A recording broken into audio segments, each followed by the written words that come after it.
अस्सलाम वालेकुम सामाइन, कैसे हैं आप। मैं हूं डॉक्टर मोहम्मद सजाद और आज एक नई वीडियो, एक नई किताब और एक नए मुसन्निफ़ के साथ हाज़िर हुआ हूं। मोहतरम सामाइन, आज की जो किताब मैंने सेलेक्ट की है वो है मुंतखब अफ़साने हैं अहमद नदीम कासमी साहब के, और ये उनकी साहबजादी डॉक्टर नाहिद कासमी ने इंतखाब किया है।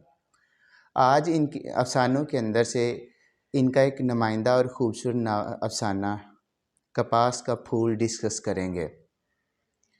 उम्मीद है आपको ये वीडियो ज़रूर पसंद आएगी।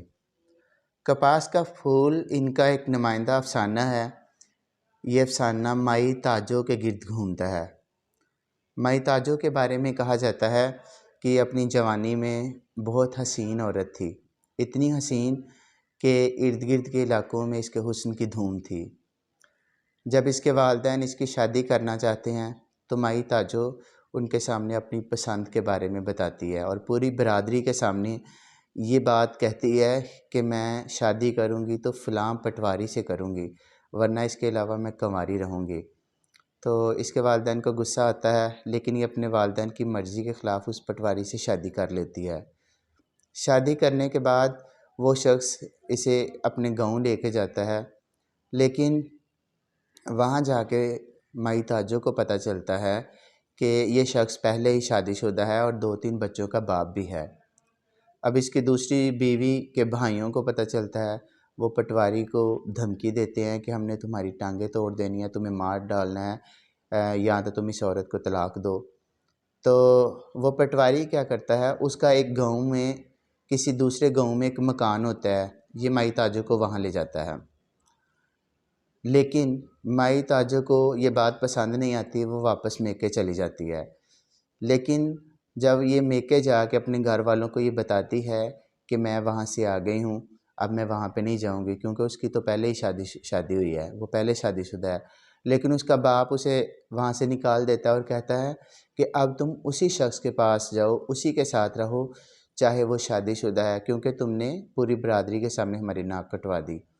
अब ये माई ताजो वापस अपने ससुराल आती है, लेकिन वो ताला लगा होता है वहाँ मकान को।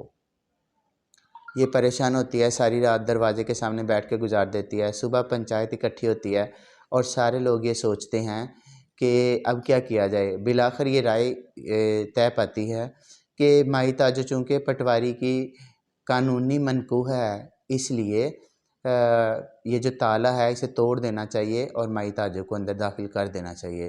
ताला तोड़ा जाता है और माई ताजो मकान के अंदर दाखिल हो जाती है। दूसरी तरफ कुछ लोग पटवारी की तलाश में भेजे जाते हैं, उन्हें पटवारी मिल जाता है, लेकिन वो कहता है कि मैं जो है अब उसको कबूल नहीं कर सकता, क्योंकि मेरे साले मुझे मार डालेंगे। फिर वो एक स्टाम्प पेपर पे ये लिख देता है कि मैं जो है वो उसे तलाक नहीं देता, लेकिन उसके बदले उसको मकान दे देता हूँ। इस तरह माई ताजो को मकान मिल जाता है और वो अपनी ज़िंदगी गुजारने लग जाती है। लेकिन माई ताजो अपनी जवानी पे सांप बन के बैठ जाती है, यानी वो किसी का ना हाथ कबूल करती है, ना किसी की तरफ हाथ बढ़ाती है। उसका एक बेटा होता है जिसका नाम ये हसनदीन रखती है।